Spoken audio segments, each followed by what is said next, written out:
Previously on Project Greenlight. You don't think we're really ruining it, do you? I do. Come on, dude. I do. Chris Moore basically came up to me at the party and said that we had sung Project Greenlight by hiring John Gulager. I think we saved it by hiring John Gulager. There's the fact that he's so internal, so inside his head. But I think he can make it really good. I agree. That's why I didn't fight. I didn't see him throw a temper tantrum. I think we enter this process always hoping the director will stand up and become the captain of the ship. John doesn't strike me as that kind of guy. I would like someone to articulate to me what a clear vision of this movie is, because I'll be happy to shut up and never talk again. But I don't feel that coming right now. Oh, you want me to say something? Well, you're the director, you know. Part of me wants to kick his ass. I mean, I had to bring something of myself to the film because, you know, this is my shot. Because there really are talented actors in John's family. Usually, you submit a number of actors to a studio to play each role. John is wanting to submit only one name for 4 or 5 of these roles, and they're all family members. But we're not saying he's a bad actor.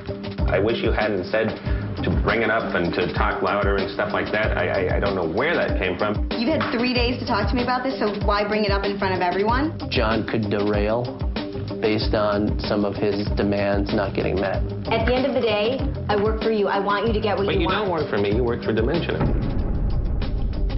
Andrew Rona is not happy with the designs of the monster. He is not happy with the budget. It's too much. He knocked $3 million out of our $5.3 million budget. It's insane to think that you're going to make Feast for 1/3 of what I sent them. Stupid. I'm getting on a plane to LA tomorrow. Maybe we can sit down and have this conversation in person. It'd be a lot better. Okay. Project Greenlight is an internet contest. We pick a script, we pick a director, we let somebody get a chance to make their movie. This time we want to make a horror movie. Feast is a very scary movie. It's Evil Dead meets Diner. This year we have a fantastic director, John Gulager. It's been over 35 years getting here. Hopefully he's going to pay off. Now it's up to Marcus, Patrick, and John to make a terrific movie. At the end of last week, we turned in a $5 million budget to Andrew Rona. He came back to us saying absolutely no way, and wanted us to be thinking more in the line of $2 million, which for us is absolutely no way. It's impossible. Hi, John. I flew all the way here just to say hello. Here, sit at the head of the table. Excellent. So today, Andrew's in town to discuss the budget. We're running out of time. If it's $2 million and it's not going to change, everything needs to shift at this point. This is a process. You know, the creative team puts forward what they think the movie costs, and we tell them what we want to spend. And now we got to work together to figure out where we can meet in the middle. Has it changed? Has the number changed since last week? What was the number we talked about? It was $3 million less than what we submitted to you, so it was about 2-3. The script they chose was an expensive script, chock full of things happening. You always want to do more than you can afford, and the question is, how can you creatively get there? So you just want me to throw out and tell you what the number is? Is that how we're doing? Leave us hanging. I'm 4.9. You're insane. I was 4.7. Look, $3 million is what we're going to spend. We have to make the movie work within that parameter. It's still impossible at $3 million. I mean, we're not going to spend $5 million on this movie. At the end of the day, you got to look at what's the downside of this. No offense, what if John's a complete disaster? It makes a complete crappy movie that's unreleasable. You know, hey, we got $3 million. How are we going to recoup this? You can't even show it on an airplane. There's a reality that we have a monster. It's going to cost some money. We're never going to pull off having a creature that you look at and you go, holy shit, that's something I've never seen before. It's spectacular. How did they do that? I agree. I would say writers, director, go off and reconceive. What about 3.5? I can't say yes to that. If we're going to try to make a real movie, 3.5 gets you in the ballpark. 3 million doesn't. We actually did a $3.5 million budget, which is 25 days. I don't know what kind of movie called Feast is going to be shot in 20 days. Between 3 million and 3.5, a week is holding in the balance here. And that's what's going to go away. That means everything, I think, to this production. Okay. More than that's a Feast, more than anything. I think that's an argument that I can make. Okay. You know, I go back to the boys and see what I can do. So what do you think? You up for it? Oh, yeah, I'm up for it. I mean, you could go home and just forget it. With $3 million, we can do a 20-day shoot. In Feast, we have all these characters and all these effects and these creature moments. We at least need 25 days. There's no way we can get it done in 20. Another $500,000 would not only allow us to shoot that extra week, but it would also give us the ability to build this set on a stage instead of shooting it at an existing bar. John, good luck. I'm going home. Okay. Call me when you're done. It seems like Andrew is going to try to get us the extra $500,000 that we really need. In the past, Dimension has stepped up, so I'm hoping that we're going to get the money this time as well.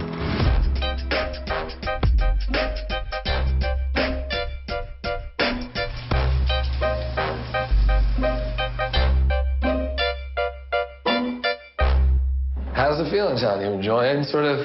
Oh, it's getting better. From the beginning, my greatest concern was that John wasn't going to be able to communicate his vision of the movie to anyone else working on the movie.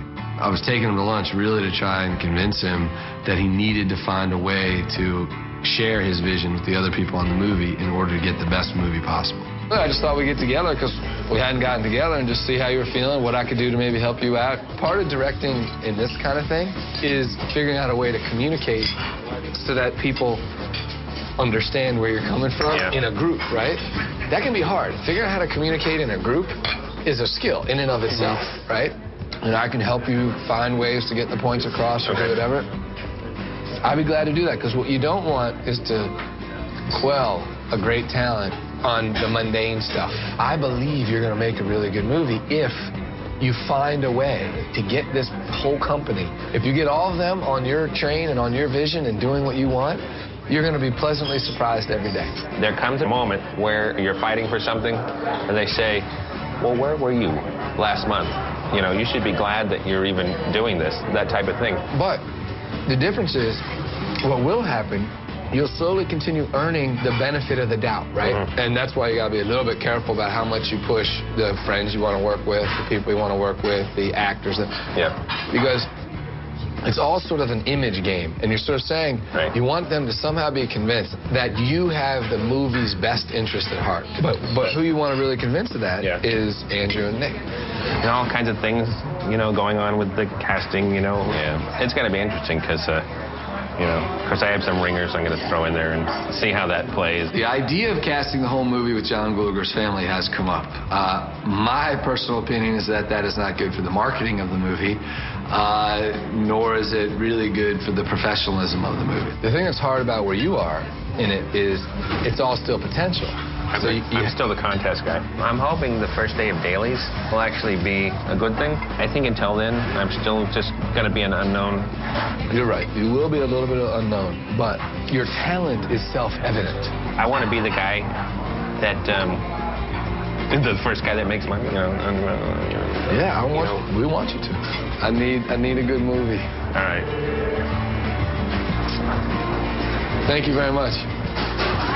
Take care. Well, you know what? I need one, too. Yeah, you do. So. I need one more than you. Probably.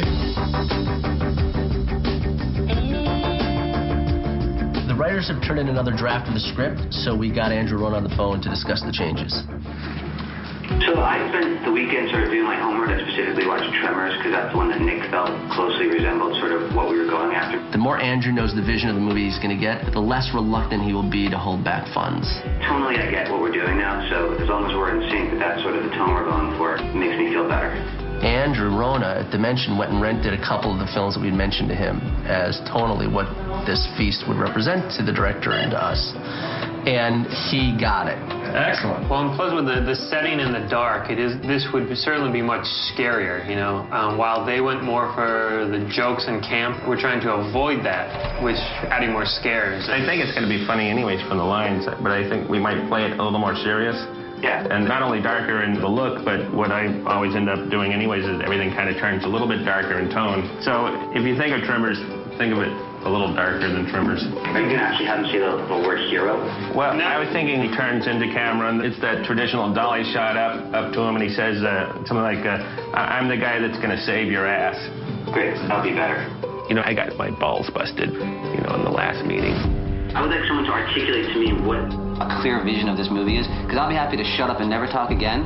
But I don't feel that coming right now. Oh, you want me to say something? Well, you're the director, you know.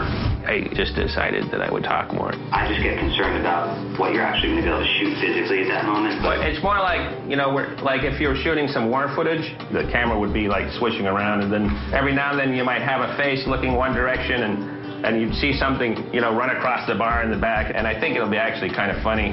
I think for the first time, everybody at the table was looking over and seeing a director. At the beginning of the meeting, I think my voice was even shaking, you know, when I tried to talk. And I think by the end, you know, everybody's trying to shut me up. I feel better today, John. You're actually talking. You're actually telling us how you're going to direct some of the scene. You're fighting for things that you like. Yeah, I know, but I think Andrew Rona is starting to see a movie in his head that he could really get behind. I think John speaking up today and being much more vocal about the things he liked and didn't like was good. So those are pretty much my comments. I'm sorry I don't have anything more constructive to say, but I like the script. It's really good. All right, guys. See you. Bye-bye. Thank you. Sweet. Right now, Andrew's concern is not Johnny Gulager. I think John's the positive thing for Andrew Rona right now. The budget and schedule, it tops everyone's list now. Coming up on Project Greenlight. I'm not sure John and Michelle are clicking. I have this feeling that Michelle basically has the whole thing cast already. It's making me paranoid. Oh, don't be paranoid. Well, you know. It's making me paranoid.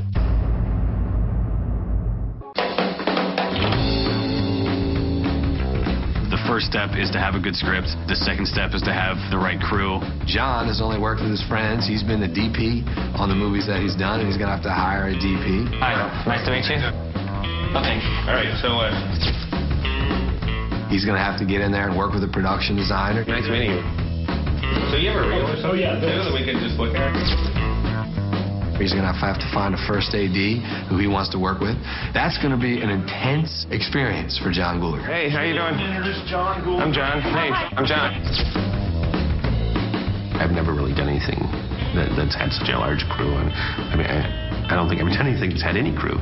So I'm going to interview a bunch of people, you know. So now you did that. So what were these for? Those were for a movie that I did last year called Dead and Breakfast. Really nice to meet you. Oh, yeah. Nice to meet you. Bye. The crew's coming together. Another big question is the cast. I'm not sure John and Michelle are clicking right now. They have very different approaches. Hey, these kind of people that you're setting up now, can I get a list of them? So you know, like, well, the thing is, I can give you the pictures to look through. Actually, ask Michelle about that. Ask her what she thinks. Oh, well, why is there something to think about? No offense, but no offense, but you know. What? I just asked for a list of the people that have confirmed to come in. I think that's a problem or something. No, where's the session? Nothing. I just set up session. So I'm putting them in the folder. No, where's today? I have this feeling that Michelle basically has the whole thing cast already, so I'll have to feel it out and see what's going on for real. I don't see why there should be a... No, you know... It's making me paranoid. Oh, don't be paranoid. Well, you know... It's making me paranoid. Don't be paranoid. It's making me paranoid. Do you want to look at the pile that I pulled? No, I just, you know, I just heard, you like, Lisa Bonet passed, you know, such and such has an appointment Tuesday at 2. Right. You know that, like, people get scheduled, they get rescheduled, they pass. Where I'm coming from, they should just run everything by me before they even contact someone. You know, just to see if that's the kind of person I would want in the role. They just don't do that. He won a contest. It's very different than if a studio greenlit a movie and said, here, John, go make your movie. It's very different. He doesn't get it. I get John. He's sort of passive-aggressive in the way that he wants to really be this nice guy, and, oh, I'm not asking that much from you, but he does. He wants to run the show, and he wants all the information. And so, you know what? I'll give him as much information as he can take. Jen was just trying to be protective of me and, you know, our information and not giving him right away. But I've sort of said to her that we need to appease him, and he's the director, so give him what he wants. Give it to him. Inundate him with lists, with pictures, with whatever he wants. Let him do with it what he wants. Okay. And it's not going to affect your job either way. You're doing a great job, so don't let him make you feel like you're not. And I'm a little stressed. I'd like maybe a little more communication. I'm just next door to Michelle's office, and I don't want to be like the angry man. That's not very productive, and I probably should have waited until Michelle came in anyways, instead of talking to Jen. But at least I got my list now, and I got my headshots, and I have everybody's resumes, and that's a start. So today, we're auditioning the role of heroine, and basically the movie rides on her back. So wonderful to meet you. Hey! Hi, John. Oh, my gosh. How are you? But I also have the common sense to know that staying alive means being in here and not out there. Beatrice Rosen. I'm in the role of heroine. I am looking for someone that has that ability to be a little tough, that could have a little rage where she could just kick your butt. These are real fast, volatile predators, okay? One of them went through 3 of your acres like they were bubble wrap or some shit. Navi's coming in, you know. She's great. Nice to meet you. Right. Navi Rawat is best known for appearing on The OC. So would you like to just do it? Sure. Or would you want to... No, that's cool.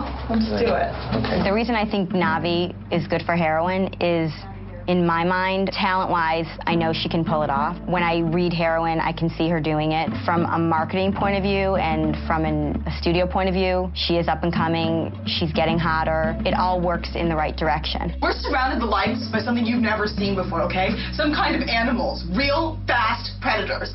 Because usually I'm telling everyone to go under and everything, but I think that would be this one moment. I think everybody that comes in is great and professional and excellent performers. But sometimes, you know, you're just like, well, I'm not feeling that person for this part. The difference is I have a common sense to know that staying alive means being in here and not out there. Good. Hey, thank you for coming in. Thank you. I thought that's great. When we had the reading, I just didn't feel her for heroin. I just didn't think for this part she was right for the role. Hey, Andrew. Hi, guys. Hi. We're now about 7 weeks out from production, and it seems like every Friday we're $500,000 less in the budget. We're now at that point when everybody truly thinks that we cannot make the movie. I don't say so. I know the ramifications of not giving you guys more money. We don't have any more money to spend. So just first to confirm, the final word is $3 million plus the above the line. No. They told us the budget was 3.0, including what they call the above the line, which is all of the producer, director, writers, all those fees, which were not included in any prior budget, are now supposed to be included. You guys figured out to make the movie the way you want to make it. We're not going to tell you what to do or what's right or what. We'll give guidance where we can, but it's really, I think the best thing to do is say, here's your budget, make the movie. Okay, and what about a partner, someone else? We go out to another company to try to raise some gap financing. Is that something you guys would support if we found some money? Yeah, I respect that, Mike, and I know you will. Try. All right. That's what makes you a good producer. That's what makes me an evil studio executive. All right, thanks, Andrew. All right, guys, I'll talk to you later. Catch you in a bit. Bye. Bye. The big concession that we're going to make is we're going to drop a week out of the schedule. For us, the way we had posed it, that was the make or break week.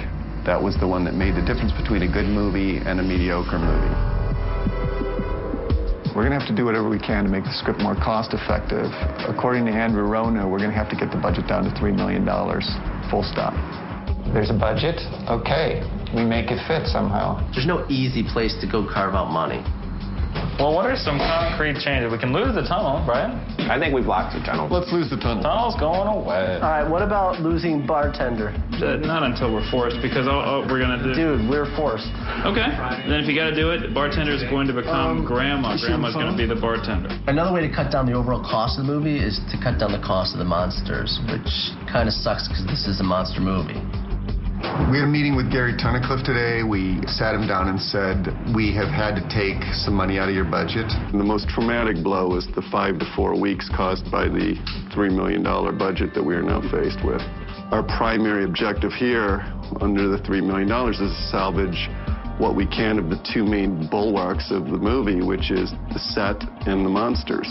Every time I've been excited on this film, I've been slapped in the face 2 days later, you know. I'd rather know it was lower than higher, to be quite honest, just so I know what my world is. The way Gary Tunnicliffe works is whatever you give him, he makes it for. That's just money he doesn't pay himself.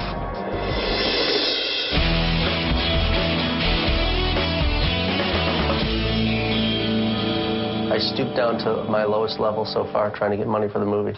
I called a radio station last night. Howard Stern? No, it was 97.1. I got a long commute home. And the Maloof brothers were on the air. You know who they are? They own the Sacramento Kings. And kind of We've met with entrepreneurial them types. before. Have you really? Yeah. Wait, they're not the ones that own the Palms Casino. Yes, exactly. So I hear them on the radio. They're talking about breaking into the movie business, and they got this deal at MGM. So I just pull over, call up the radio station. What's up? You're listening to Two Chicks and a Bunny. We've got the Maloof brothers on. How you doing, guys? I want to know about Maloof TV because I really don't know much about that. What's happening with that? We've got 1 or 2 shows already set. We're working on 2 or 3 others, and it's really exciting. We're having a great time with it. And I dialed the radio station, and they answered. I was hoping to talk to the Maloofs about investing in a movie. I just said, hi, this is Mike. I'm producing a movie for Project Greenlight. It's called Feast. Dimension's going to release it. We're looking for some gap financing. Line 1 with Two Chicks and a Bunny. Hey, it's me? Yeah, it's you, Mike. Hey, Maloofs. I am producing a movie right now. Have you seen the TV show Project Greenlight? Yeah. I'm doing a movie called Feast with Dimension, and we need a couple extra dollars to gap finance the film. Okay, thank you very much, Mike. We'll be moving along. I think that everybody would probably... Hello? Is that hard? And guess what? They said, yeah. They hang up on me. They just went click. Hello? Really? I turn on the radio and they're like, boy, you must get that a lot, people looking for money from you guys. Is that hard for you guys to constantly get asked for money? I'm sure that's what happens. It's a legit deal. It's a great script. I'm ready to send it over. It's a great movie. I don't know if on the radio station just felt there was some shyster on the other line trying to get them to... This is a great movie that is smart money. So I'm going to go call them now. Oh, yeah? Why'd you guys hang up on me? Coming up on Project Greenlight. John's wife, Diane, is coming in today. She's reading for Tuffy. I'm actually nervous for Diane. You want to take it one more time? And everybody says you have to pick your battles. Well, this is the battle I picked right now.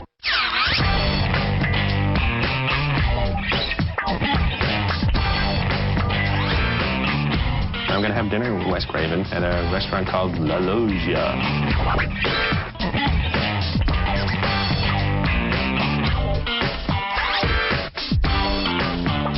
I don't go out to dinner with people like in a formal situation that much, so it's a little daunting. I went out to dinner with John. Hey, John. How you doing? Hey. I tried to give him 30 years of experience in one night of just what to do and what not to do, what dangers to look out for. Wes, he's such a quiet gentleman. He was a teacher. He was an English teacher and a professor and ended up making, monster movies. Obviously, you're going to be under a lot of pressure and with very little time. And anything with monsters or makeup or prosthetics, it takes forever. Yeah. Feast. It's hard to pull off as a first film. John's really going to have his hands full. I'm just, used to making these little things. I'm my own boss. I have an idea, just do it, and now it's completely different. As soon as money it's going to go up, rears its ugly head, And it's like, Dimension's going to have something to say about that. Usually I'm just working with my pals. So now, obviously, it's a big responsibility. There's a whole lot of money on the line, and, everybody's going to be watching me.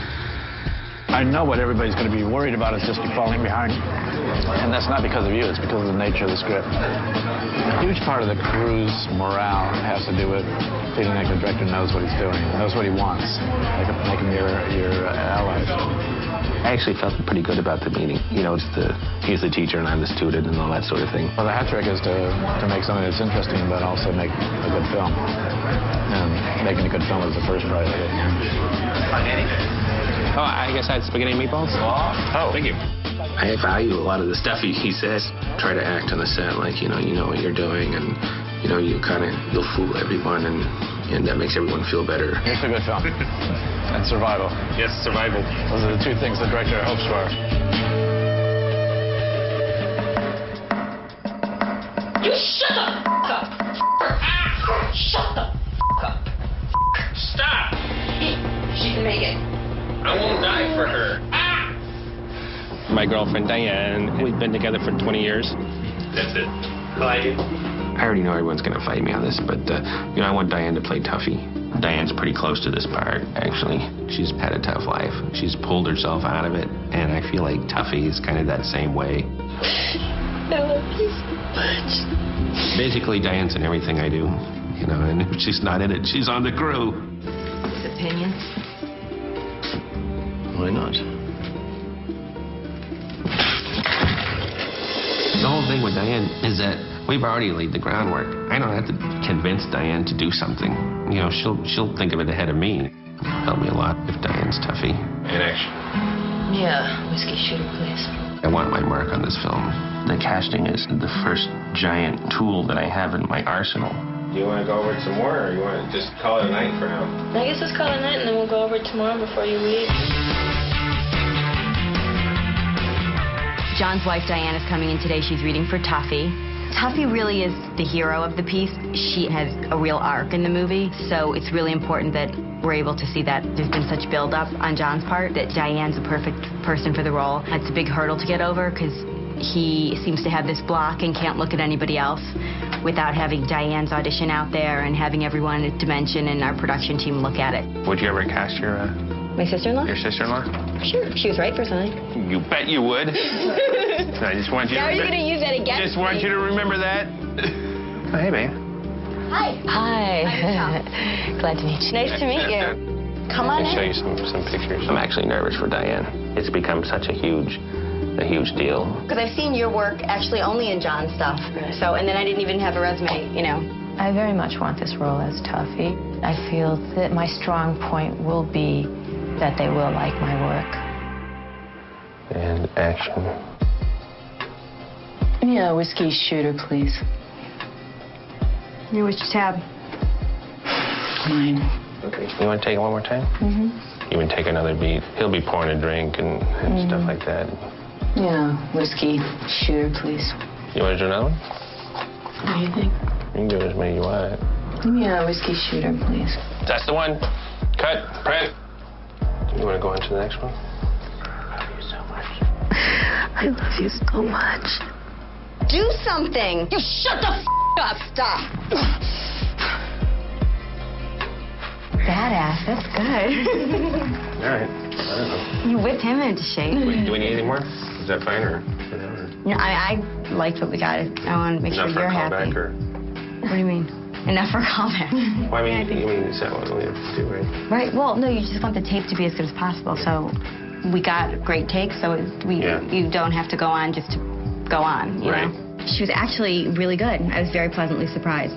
Do I still think that they're going to fight it? Yes. Do I still think they're going to ask me to see a lot of other people? Yeah. Thanks for coming in. Thank you. All right. I love you, Ben. Well, I definitely see that John's family are a little edgier, darker, the way they act, the way they interpret things. I'm just not sure that that's how the studio or the producers see this movie. Well, I think the camera likes her, and I think she delivers a really good performance. My question to you guys is, does she stack up with the other people you've seen? We haven't seen We it. haven't seen that many yet. My fear is that I don't think that's going to be strong enough to get her the job. I agree with you that I don't think that they're going to watch this tape and say she's it. No. I hope just the best person is picked for the job, and not just because they happen to know John, you know? Because that's just wrong, I think. Whatever she does with whatever scene we give her, even if it's on the waterfront, it ain't going to mean if there's a name that comes into play. And if there isn't a name, I bet Dimension's probably going to be as open to her as anyone else. You know this guy. How are you? Krista Allen came in today to read for Tuffy. Krista Allen's got a brand new show coming out on HBO, and she's had a lot of little parts in giant movies. So any questions or anything to tell me about this at all, or nothing? I'd like to see what you were thinking. Yeah, great. Any notes on that? No, it's great. All right. Do something. Shut up. Stop. You could stop trying to get people killed around here. That'd be great. That was great. That was terrific. Anything? I'm good with it. Okay, good. You know, I mean, I am. You know. I could see Krista playing Tuffy because she had really strong elements of the character. And the studio point of view and marketing of her and the press that she gets absolutely helps her in casting this role. But I wasn't sold. I still like Diane. I just think she'd have a better understanding of the dark side of Tuffy.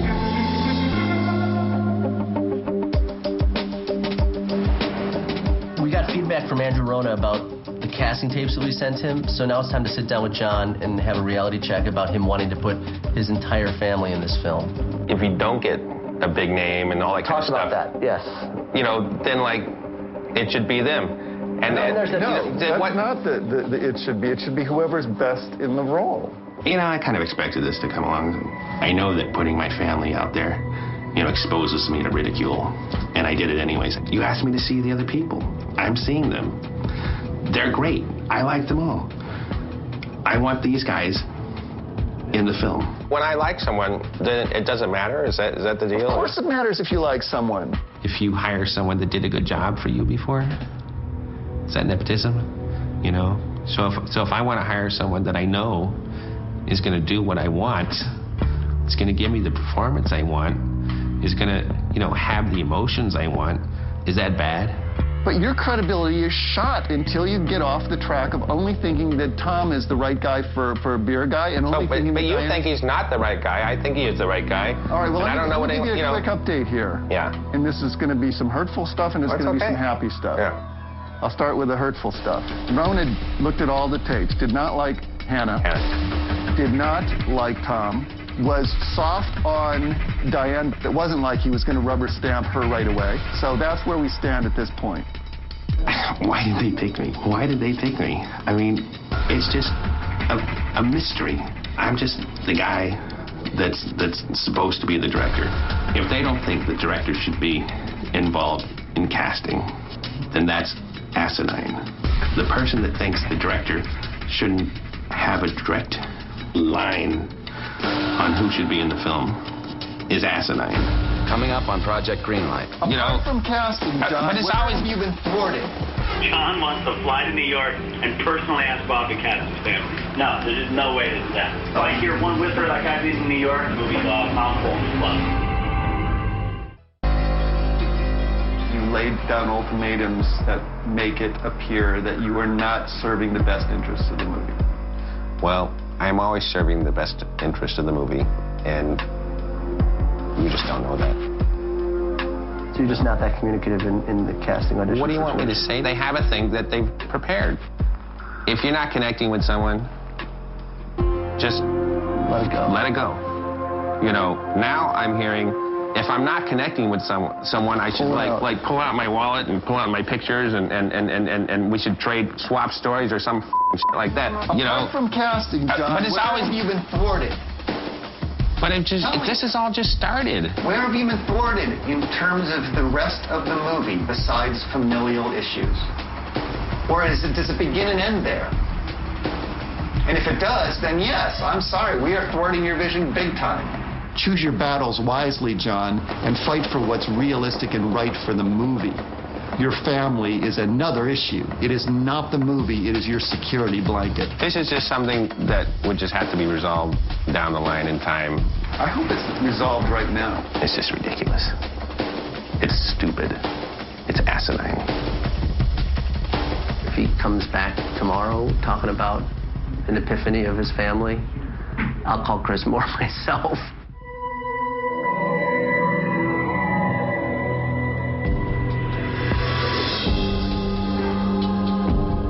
Well, don't pull that off the... Put that back and stop it. No. Take these off, yeah. They say stuff like, you're not doing it for the good of the film and stuff like that. And that's the one thing I am doing it for, because that's all I have, you know. The Gallagher's don't have to do this. That's fine, you know. I'll just do it alone. And if they think that that's going to make it easier for me, you know, they think that that's going to make the project better, well, they're probably wrong.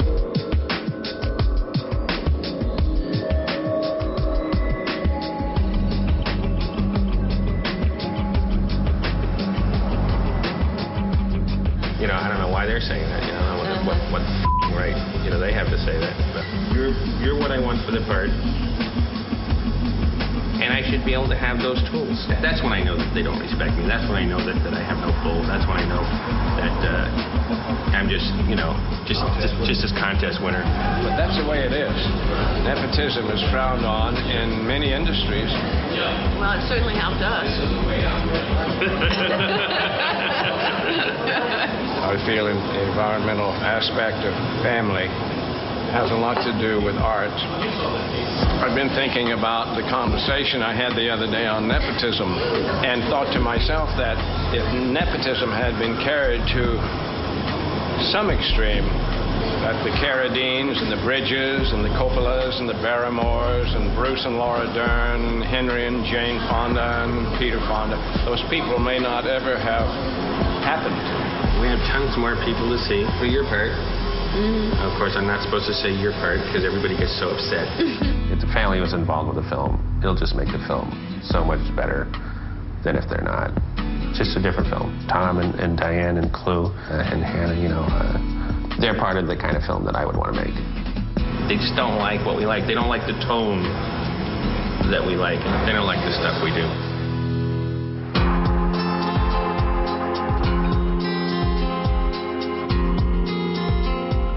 So I got to talk to you about casting and stuff. I was thinking about shooting a little screen test. John came in today and he had this notion, wild as it may seem, that he's going to fly to New York to meet Bob Weinstein in person and to pitch him on 4 of his family members to star in the movie Feast. And I'm hoping John will realize what he should and shouldn't fight for. Everybody says you have to pick your battles. Well, you know, this is the battle I've picked right now.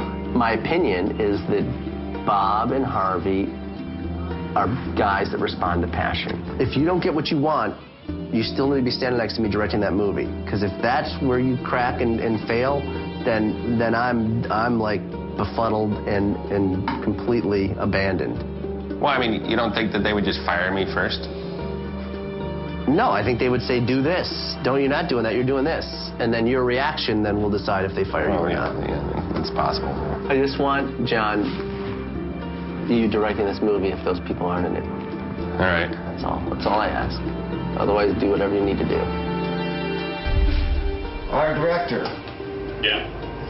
He wants to go directly to Bob, hop on a plane if necessary, and fly to New York and go, this is my directorial vision.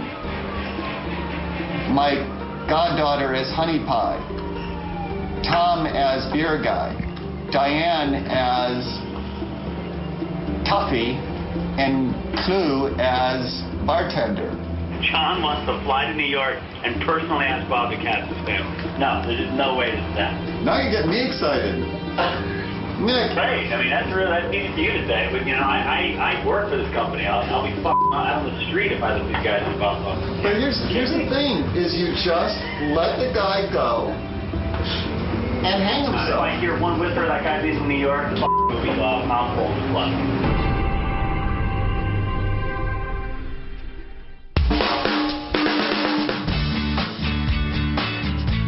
We're here in front of Maloof Television.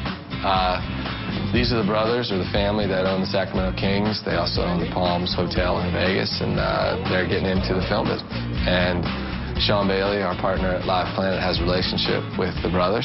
We need to find additional money for that extra week of shooting that's critical to making this movie the way it needs to be made. I'm hoping that if the Maloofs hear a real pitch of Feast instead of some call from a lunatic on the side of the road on a radio station, that they might get involved in this movie. So what I wanted to take the opportunity here was knowing you guys are, you know, ramping up on the TV side very quickly, but also looking to speed up the movie side a little bit, is have these guys talk you through the movie a little bit. You got the script, I know. Absolutely, yeah. But also what the varying levels of money get the production and why it matters. The 2 largest areas that the money goes to, which is why we think it's important, why Dimension actually agrees with us, which is why they're willing to sell rights or sell, you know, a piece of the movie to somebody, is the sort of gags, if you will. The monsters combined with the set, combined with the time to be able to shoot those things. Can you do that on a $4 million budget? I mean, even you know, with the kind of physical gags that you're doing? There's 2 or 3 big moments that you really want to deliver on, and if you have the extra 5 days, you can take maybe a whole day to work on just one big moment. Right. Whereas if you don't, you can't get all that going. We are trying to shoot a 40-day schedule in 20 days, so every dollar is badly needed to get us additional days. Basically, the $500,000 that Sean talked to you about gets us a week more to shoot, which is vital. That's what the critical issue is here. The longer we wait to get that extra money, the more meaningless it becomes, because we're going to set certain things in motion. Some of them we can't back down on. You know, we're going to build a certain level of set. We're going to go with a certain level of creature. It's really, really important that we resolve this. How involved is Wes Craven? He's giving script notes, he comes to meetings, he calls actors, he gives us, sends in names of people he'd be willing to call. Once we sign off on the budget, he's going to spend some time with the director. Because, our goal was to make sure everybody makes money this time, because quite honestly, if we don't make money for Dimension, if we have other investors or people, it'll probably go away. What I would love to be able to see, if you can do it, is maybe take a look at the director's reel or get a sample of his work. Absolutely. If it's possible to take a look at what the rendering would be of the creature, because I think that's also a key part of the story. I was very encouraged by that meeting. They had a lot of good questions. They seemed to get the film that we're trying to make. If we could get Maloof Motion Pictures involved with Feast, it would be huge. Yeah, Mike Major. It's really great to meet you. Thank you. Great to meet you.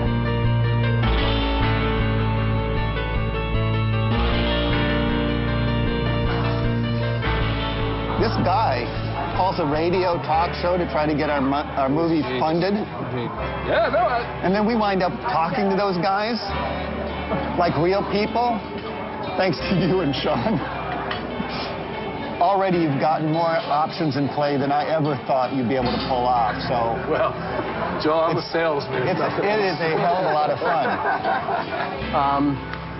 John rethought the whole casting issue and felt that he was being railroaded a bit, even though I think he trusts everybody. And when Nick Phillips says this is how you deal with Bob on casting issues, Bob issues can jump on a plane. After shooting this weekend a scene with all of his choices, do a screen test in a bar with his wife, his dad, his brother, his goddaughter, shoot it, cut it together, and in the middle of next week, fly to New York and say, Bob, I want a meeting. These are the people I want in the film, and I'll show you why, because you'll see how brilliant it is. Oh my God. Mike and I kind of disagreed on the downside. He didn't see a huge downside for John. I see a big one, because...